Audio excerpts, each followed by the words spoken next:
All right, gentlemen, how's it going? This is your main man, Scott McKay, coming at you again with another episode of the Mountaintop Podcast.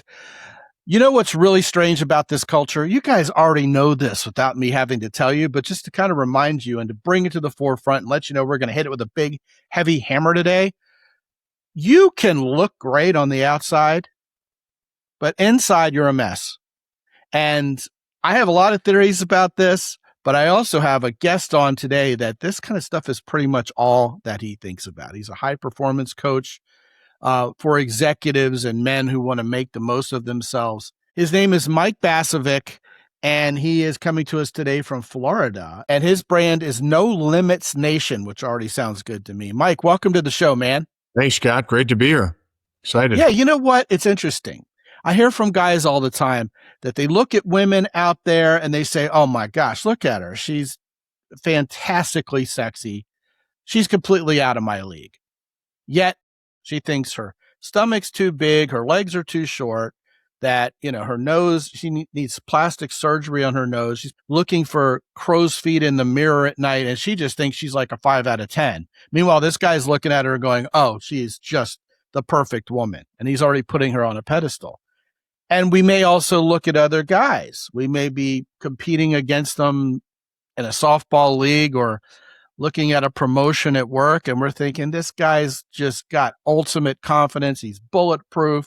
He's never made a mistake in his life. The women love him. He's dressed great. And meanwhile, that guy's brain might be a bigger mess inside his internal thoughts, and even us looking upon him thinking, oh, this guy's got it all together. We in Western culture can camouflage what's really broken inside of us with means, and we can camouflage it with cosmetics if we're a woman and with nicer clothes and a happy face. And we really are the I'm fine, how are you culture. And meanwhile, what it's doing is it's all a big lie from an outward perspective, isn't it? Because we're all human. It is.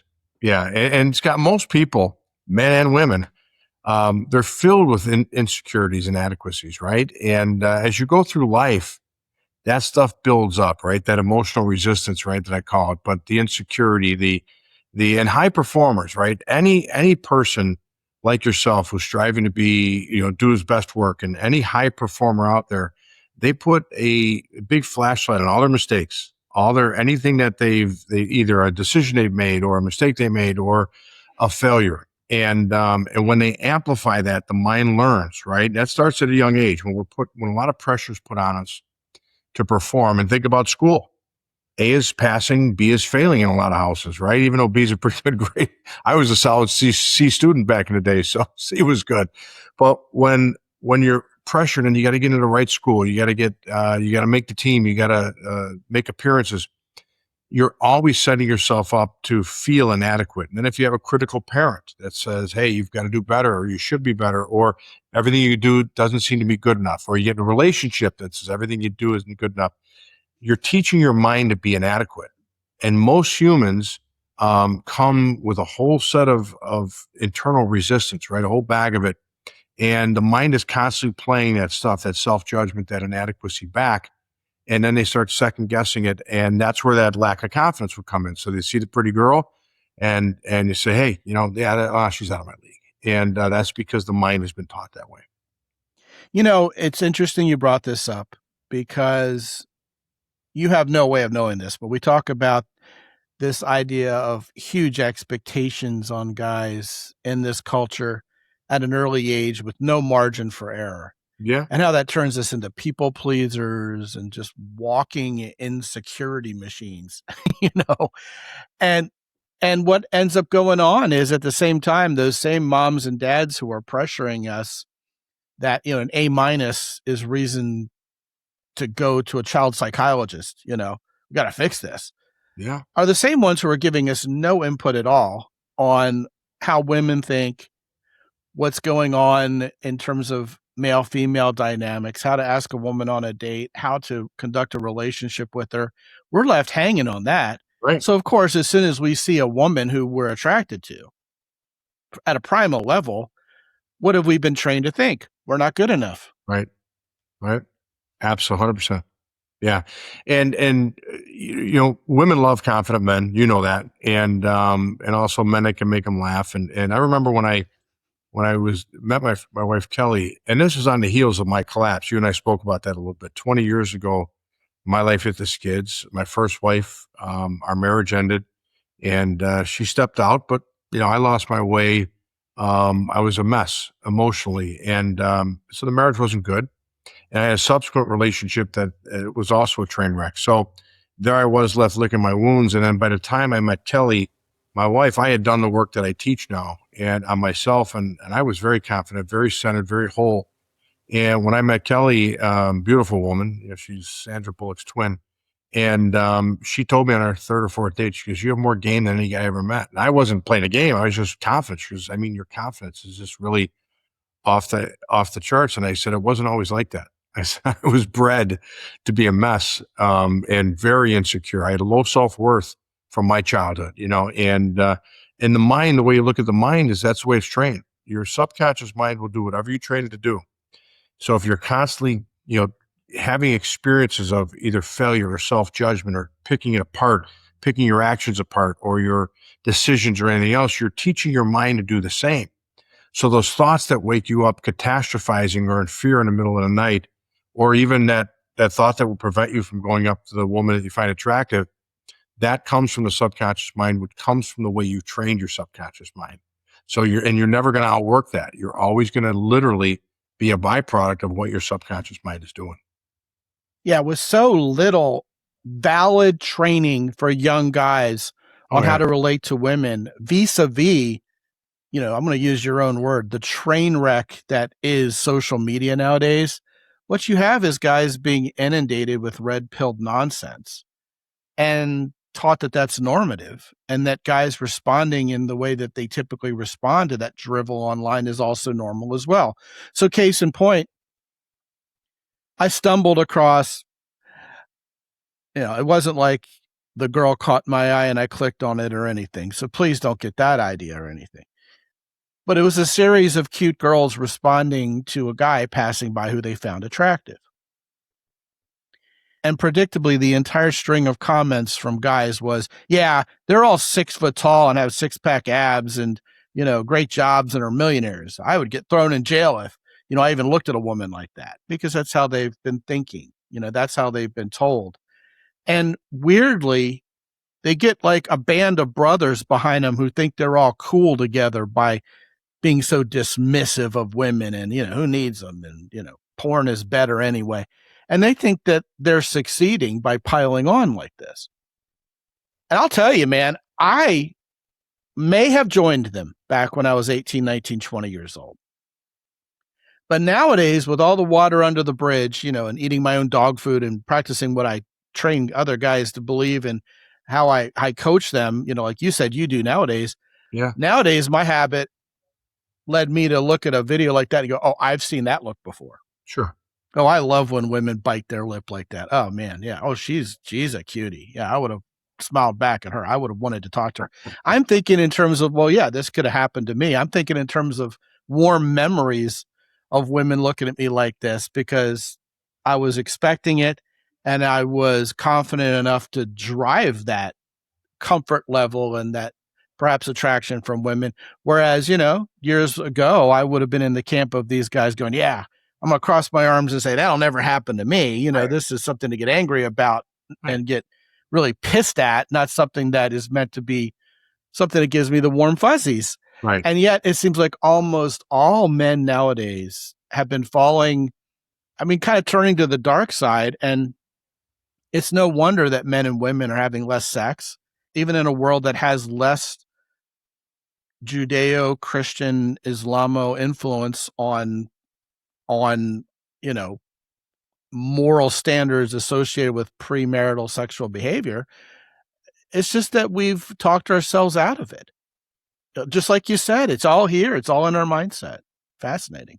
It's unfortunate too, Scott, when people get together in relationships, they're so consumed with their day-to-day circumstances. At the beginning of a relationship, all you're concerned with is the other person. You're getting to know them, what you love about them, what you like about them, their traits, characteristics. And then And I hate the term serious relationship. I'm like, get in a committed relationship. Forget serious. Have fun. And you should have a loving, fun, happy relationship. But when you start introducing things like to-do lists and responsibilities and bills and debt and stuff that we think is really important, we start to lose sight of what the relationship is. And I've always I told my wife early on. I said, we're both parents. We were both single parents when we met. She has 2 kids. I have 3, so we're a blended family of 5. And I said, we'll always have our life, and then we'll have our parenting life, and then we've got our extracurricular stuff outside of it. But we've always made our relationship really important. And we go on date nights 2-3 times a week. We have fun. We value each other, compliment each other. We get butt heads. We're both type A personalities. We both, and my wife's a successful exec, and so she's got her own opinions. And but it all ends there, and we never stop appreciating each other, and we don't let the external stuff take over, and so we lose our focus. We always stay focused on what's important. Yeah, it seems like a lot of women come on dates with a checklist. Mm-hmm.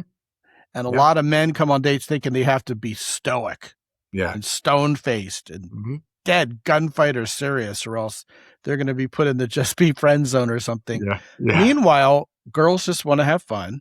Yeah. If men practice what I call warm levity and actually know how to crack a joke or just make a woman laugh, she feels more comfortable. And then when she feels more comfortable, she gets attracted. And it's like, this is just not computing anymore to either men or women. Women are showing up on dates. It used to be the crack on women is they would show up on dates and go, entertain me. Well, at least that left an open door for a guy who gets it to do something good and make her attracted. Right. Nowadays, they're showing up with, I already know you're probably a predator and I shouldn't like you and I should probably be avoiding you. So let's just prove you're a horrible person and end this thing. Well, yeah. And what's a guy supposed to do with that? Exactly. And unfortunately, life leaves scars. And there's people, and if you don't heal those scars, they're going to keep showing up. So relationships are a great example to it's in the work that I do. Everything we go through in life, Scott, if it's an emotionally traumatic experience, like a breakup, that leaves a scar. So I've been dumped. I don't know about you, but I've been dumped in this lifetime. And when it stings, it hurts, and you're left in a state of being of need, loneliness, resentment, anger, insecurity. What's wrong with me? And I'll never meet another person. Well, if you've had relationships that fail, or if a woman, for example, puts herself out there and guys have, treated her poorly, then she's expecting that almost because of her past experiences. And she's developed this internal state of being of, whatever, pessimism or skepticism or even fear. I'm going to dump them before they dump me. And I'm going to make the comment before I get dumped again. And it's important for men and women to heal that stuff. You've got to get rid of, because that's what I call the resistance that builds up in life. You said you had your fun 22 years ago. I had my fun 20 years ago in my life, hit the skids. I had to clear all that resistance. I had to literally, because my childhood was pretty tough emotionally and physically. And I was left, I was an adult that lost everything. And I said, okay, now I've got to rebound. But I had so many emotional imprints and scars that I had to get rid of. So when somebody shows up on a date, they're just jaded or they're in that position, it's probably because they've been hurt and disappointed a lot before. So they're already there before it happens to them. Does that make sense? Oh, yes. And also that could be what they observed growing up. It could be all they know is that state of being. Yes. Yeah, absolutely. Yeah. And childhood, most of your conditioning is done, when you're young. Your mind is still developing. It's in theta. So a lot of stuff that you witness and even, that insecurity you mentioned earlier, Scott, with guys, if you're a child of divorced home, they call it a broken home, even though the relationship ended. And sometimes it's way healthier if the parents get divorced than staying together and fighting. But the child feels broken. Let's say they're at the sporting event or the school play, and dad's on one end of the auditorium and mom's at the other. And little Billy's there, 12 years old, thinking that he comes from a broken family. And there's his best friend's parents sitting there holding hands in the front row. And that's a family that's normal. That's a family that loves each other. My family's broken. Well, when that child feels their family is broken, for example, they're living in shame. And now, when every day that you live in shame, you live in inadequacy, that you're not good enough, you're literally teaching your subconscious mind that that's who you are. And the subconscious mind doesn't have an opinion. Yeah. Yeah, except nowadays, instead of being little Billy, he's like little Tanner or little Riker or some crazy white person name, right? That's good. Yeah, I love that. Yeah. But getting back to the serious stuff, heck Yeah. with keeping it light. The name of your book on Amazon is indeed The Broken Sage.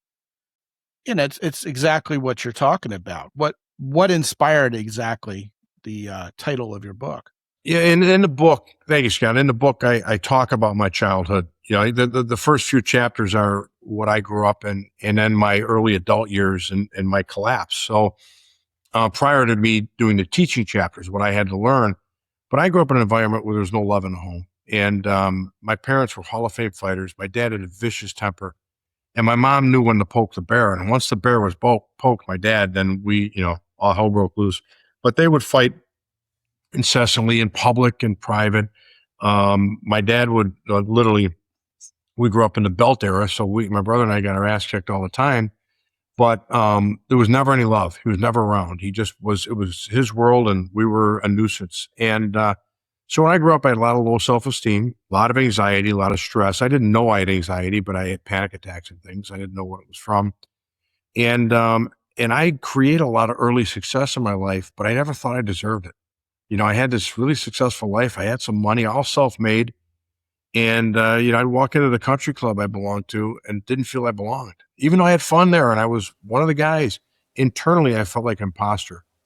And I self-sabotaged everything. And I literally ended up, and I describe this in the book, but I ended up, 3 small kids, ages, 8 to 12 maybe, or 6 to 10 or something at the time. And I was going through a divorce, living in hotel rooms on prepaid credit cards. My credit was in shambles. I had no money left. And I lost a lot of money. I had, 7 figures I lost. And I was broken. And then, I through this journey and getting divorced and everything, I said, you've got to fix this, man. You're hardworking, you're intelligent, you got to figure things out. And I ended up going on this quest to find the answers. And I ended up reading over 250 books. If there was a class I took it, a seminar I took it, you name it. And I found that most of the books out there, they had a piece of the puzzle. Everyone said, think positive, do this, do that. And I'm like, well, I'm doing that stuff. It's not working. And then when I uncovered what the subconscious mind really is, which is a co-pilot that's a computer, just like the computer that we're using to speak. And I learned that the state of being you're in drives your behavior. The state of being you're in is the one that creates the thoughts in the middle of the night, that might wake you up, or the insecurity about going up and talking to a lady that you find interesting. So when I learned what the mind was, and I started applying my life turned around dramatically. And then I said, well, you got to teach this to other people. And I was a coach. I was a sports coach early on. So coaching, there was one thing I was always good at. And then I started to coach people. And I've been doing that for 18 years now. And it's been a wonderful journey. But last year, one of my clients said to me, Coach, you're like a sage, man. You just get it. You could get us through anything. And I said, yeah, maybe a broken sage because of my past. And that's where the title came from. And I say that at the very beginning, Scott. I say, I was broken and I learned and now I teach. So that's where the broken sage came from.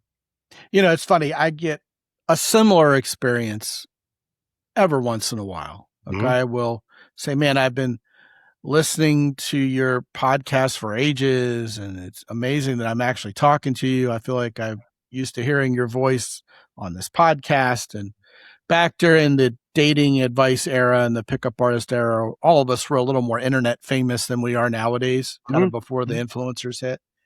And I used to get some guys who would call me who were a little bit in awe. And I would always say, the standard line, I put my pant legs on one at a time. But what I started telling them was the truth, that really I'm just a big dork. I'm a total dork. And when you get to know me, I am certainly not any better than anyone else. And I have my moments, and I'm a goofball like everybody else. And that seems to put people at ease. Sure, put my wife at ease. Yeah. I love what you're talking about. You mentioned the country club aspect of things. Yeah. Since this show topically is about looking and appearing perfect to everybody else, but being a mess inside, Mm-hmm. what a great crucible in which to study Yeah. exactly what we're talking about. Yeah. Because you go to a country club environment or pretty much any neighborhood where the families are wealthy enough to drive, say, a BMW 5 Series. Mm-hmm. Okay. Not super rich, crazy, have a pool in the middle of the house neighborhoods with guys who have like observatories on the roof and stuff like that. Not NBA player house, but Yeah. 3,500 square foot house with a Sure. 3-car garage and a gated neighborhood. Yeah. Those people all look great. They look marvelous, darling. It's not how you feel, it's how you look. Yeah. That's why that's funny, because nothing could be really further from the truth, except we all pretend like it is the truth happily. We play the game, we do the charade, but deep down we know it isn't working. Yeah. Everybody at country clubs, everybody who lives in those neighborhoods, everybody who's an executive at those Fortune 500 companies puts on this facade of just being a Barbie or a Ken doll. Mm-hmm. They're doing the Botox if they're women. They're wearing the right clothes and being stoic if they're the man.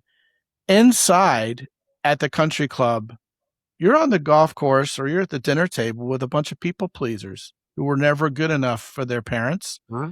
because that's how we roll in that culture. Mm-hmm. And, keeping it a buck, dude, it's miserable. It's not a happy culture in general. It's not a good way of being. This is why you have people with all this money, and the only thing they have more of than dollars is appointments with their therapists. There's a lot of that. And there's a lot of that everywhere, not just at country clubs. But unfortunately, people feel they can't be authentic. They can't be vulnerable. And, I've had friends come up to me that read the book, and I had no problem putting myself out there and telling my story. And even my wife, who knows pretty much everything, she was reading some of the stories. She goes, "I never know you went through that." And I said, "Absolutely." And she didn't think any different of me. She loved me even more. But people find it so hard, Scott, to be vulnerable and to say, "Hey, I'm struggling, man. I need help." And the successful people even more so, because I think they're trying to keep up appearances. But I've had friends come up to me and say, "Mike, why didn't you tell me you didn't have a home? Why didn't you tell me you were living in hotel rooms or prepaid? You could have stayed with us." I said, "Because I was ashamed." I said, I wasn't telling anybody. I would even look around and I'm driving out of the parking lot every morning. And, but I've learned that it's all about being vulnerable. My clients love me because they know my story and they can relate to it. Most people can. But if I have something going on in my life, I let them know about it. No one's going to get out of here unscathed. We're going to have challenges. We're going to have difficulties. We're going to have insecurities. We're going to have things that come up. The ability to work through those things and come out the other side, that's the key.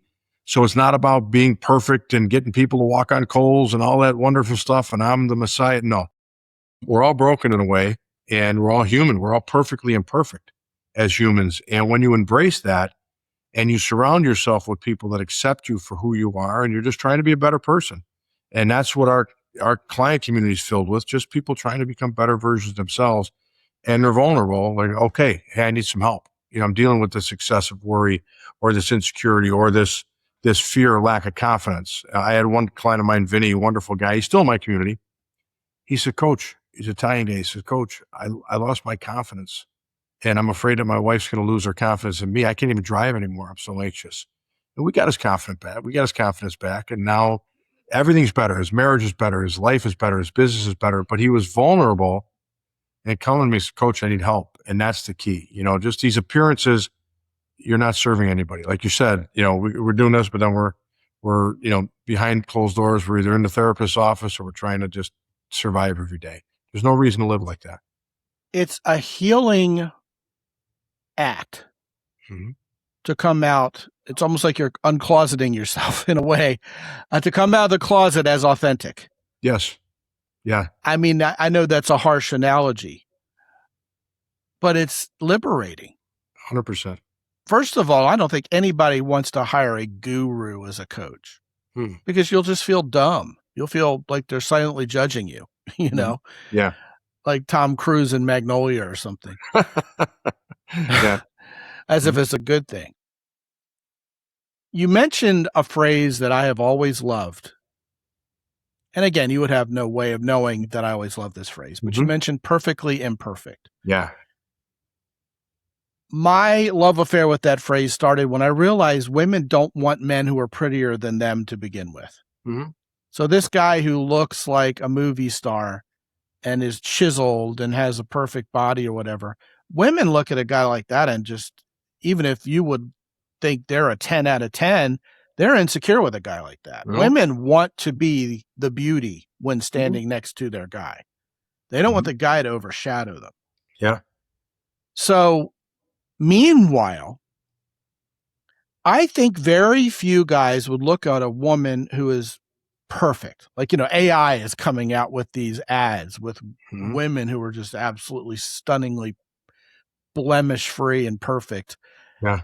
And they look great. But I think in real life, I don't think any of us as men trust a woman who looks like that. And I think women certainly don't trust a man who looks perfect. We don't trust perfection because inside we know no human really is perfect. No, and Scott, and I agree with that. And even the people, you see all these beautiful women that keep having these surgeries, these procedures, and it just tells me that they're insecure inside. They're not happy. Everyone, famous example is, Jennifer Aniston. She had said early on in her career, I heard an interview with her that her mother was very tough on her as a child, told her she had a big nose. She was never going to amount to anything. And look at her relationship history. It hasn't been very pleasant because somewhere in there is some insecurity in her subconscious. And yet she's beautiful. She's successful. She's talented. She's funny. And she could probably get most guys that she wanted to get on this planet, but there's some insecurity in there. And it's really tough to get through this life and not develop those internal warts, right? That insecurity, that inadequacy, because you look at what we're done in school. Scott and Mike go to third grade and we start getting graded in third or fourth grade. Wait a minute, what happened to the milk and cookies? Now I've got instead of he talks too much in class, now you're an A, a B, or a C student, and the A students are always better than the C students. And now we go through life comparing ourselves, and now social media has blown it up and made it worse. And I have so many clients that I've told over the years, they put these appearances up on social media, and I said, hey, take that stuff down until you get healthy, right? Take that stuff down. Don't try to be something. And but yet online, so many people are trying to be something that just be authentic, just be yourself. Yeah. And and like you said, perfectly imperfect. That's just the way I look at it. And I think people relate. I didn't know what to expect when I wrote the book and I shared my entire story. And I didn't share every story because there's too many of them. But well, some of them are TMI anyway, I'm sure. Well, yeah, but I was met by my clients, my friends, just with love. And many men have said, Mike, I cried during the first 4 chapters of your book. And I said, it's not a sad story. That was a sad time, but it's a great story. It's a story of learning and rebirth. Well, it's liberating. It's a catharsis because you realize you're not alone. No, and not one person has judged me.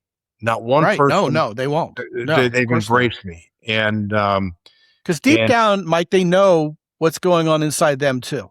Yeah, absolutely. So, 100%. To judge would be the peak of inauthenticity. Yes. Vis-a-vis your paragon of authenticity, for lack of a better way to put it. You mentioned Jennifer Aniston. Yeah.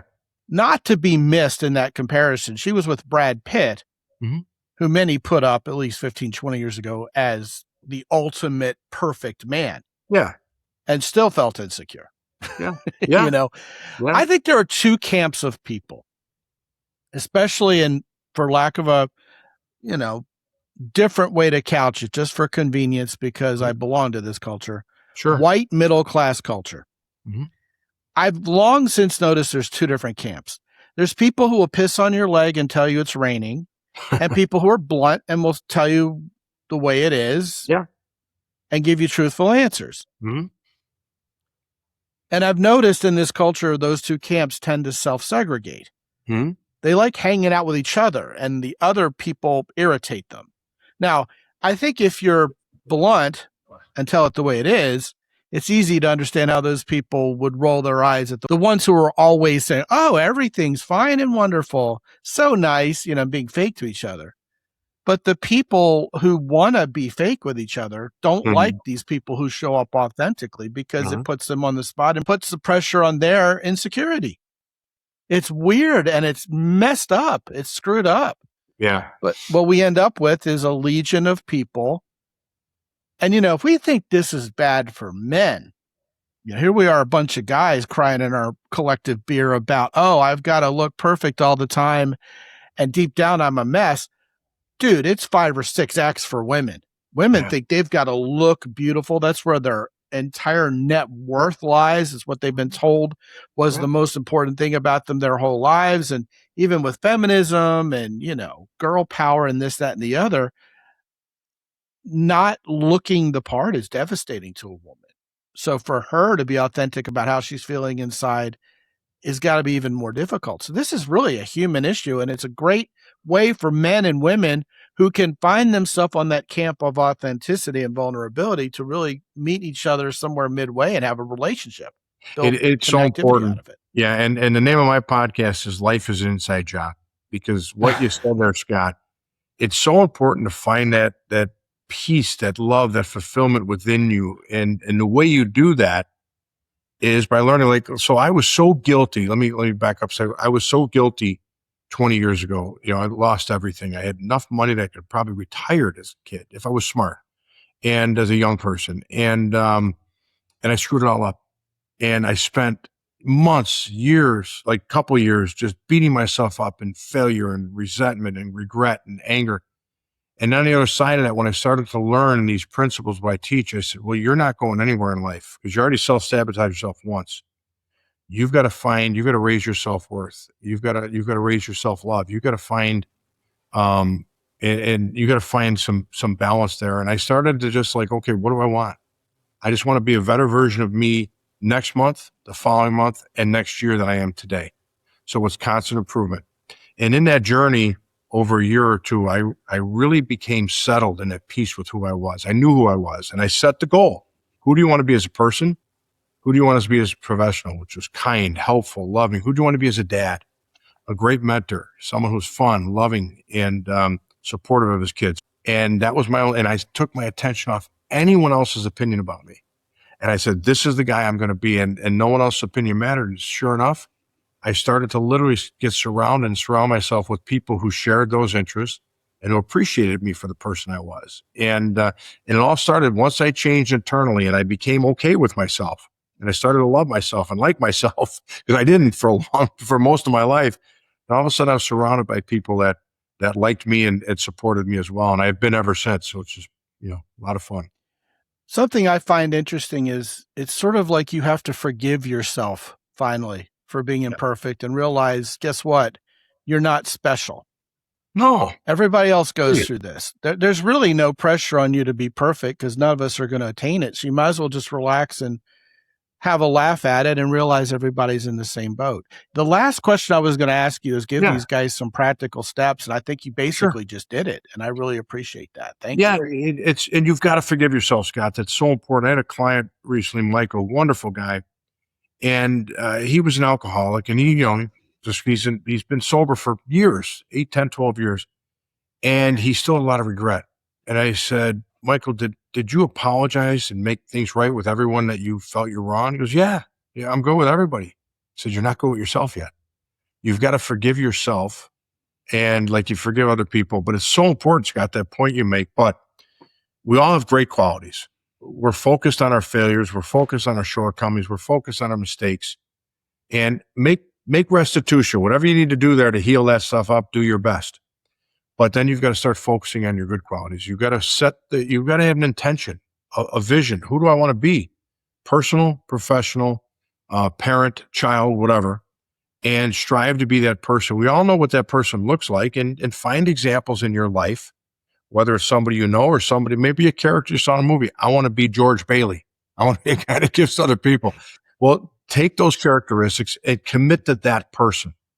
And as long as you're doing your best every day, no one else's opinion matters to you. And you'll find that your state of being internally, your self-love, your self-respect, your self-worth is going to keep increasing. And now you're going to be surrounded and attracting people in your life that mirror that. As you kind of alluded to, Mike, I think a lot of us, because of our childhood, we're looking for someone to give us permission to do anything, Yeah. including forgive ourselves Yes. or relax into all this. Mm-hmm. And the person who's going to give you permission and help you relax into all that is yourself. You. Life is It's you. inside. You are the decider, the Yeah. arbitrator, the curator of all of that. I love it. The name of his company is No Limits Nation. Yes. The name of his book is The Broken Sage. His name is Mike Basevic. Mhm. And when you go to mountaintoppodcast.com/no limits, plural, you will be magically teleported to nolimitsnation.com. Mike, what will they find when they get there? Well, help if they need it. There's a lot of free resources. People can watch trainings and things and my podcast episodes. But also, if you need more support, let's say you get the book, The Broken Sage, you read it. And this happens a lot. People say, all right, I want more. You go there, you reach out, you can book a call, and we'll talk about where you're at, what you want in your life. It's a good fit. We'll talk about working together. And if you want to get it right the first time, a lot of people say, Coach, I want to get this right. And I want to apply this stuff because I'm leaving stuff on the table, or I've got all the success, I'm just not happy, or my relationship is empty. Whatever the case may be, if we can help you, we'll tell you. We're straight shooters there. And if we can get you, there's usually a good chance we can get you where you want to go. And so that's what they'll find there. Free resources and also help if they need it. And also when you go to mountaintoppodcast.com/Amazon, you'll find Mike's book, The Broken Sage, right there at the top of the queue, especially if you're listening to this podcast or watching it within a few days of it coming out. Mike, thank you so much for coming on, man. This has been a fun discussion, but a difficult one at the same time. I think it's going to be very meaningful for a lot of guys. It's a conversation that needs to be had, and I'm very grateful you and I had it today. I hope Thanks, the guys Scott. feel the I same. love it. I enjoyed being here and really enjoyed the conversation. Thank you. Thanks for having me. Yeah, man. And I'm also going to invite you to the Masculinity Coalition, Can't wait. which these guys know is a group of guys who are influencers in the positive masculinity space who are going to be working together and collaborating. So we'll see and hear more of you. I appreciate that, Scott. Thank you so much. Yeah, man. Gentlemen, if you have not gone to mountaintoppodcast.com lately and downloaded your copy of Flip the Switch, 5 Ways to Get Better with Women right now, absolutely go to mountaintoppodcast.com and get you some.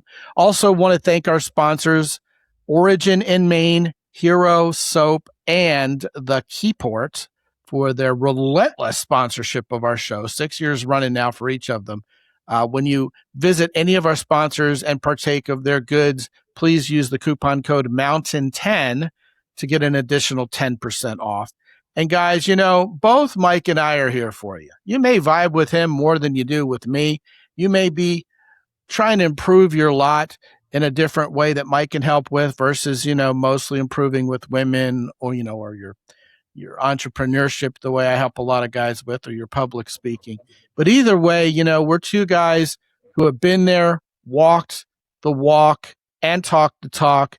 And you're not dealing with someone who's perfect. You're dealing with someone who's been there. So, you know, I'm grateful to each and every one of those of you guys who are listening, because you know what? You've already taken the right first step. You said, you know what? I want to be the best man I can be, because, you know, better men get better women. That's right. That's what we're all about. Mike's got the woman of his dreams. I got the woman of my dreams after a rocky road the first time out for each of us. Our stories are the same. And, you know, there's no shame in going through life, taking your lumps, learning your lessons, and being authentic, and part of that authenticity being a better man. So, yeah, I don't say this often enough. I appreciate every one of you guys. And until I talk to you again real soon, this is Scott McKay from X and Y Communications in San Antonio, Texas. Be good out there.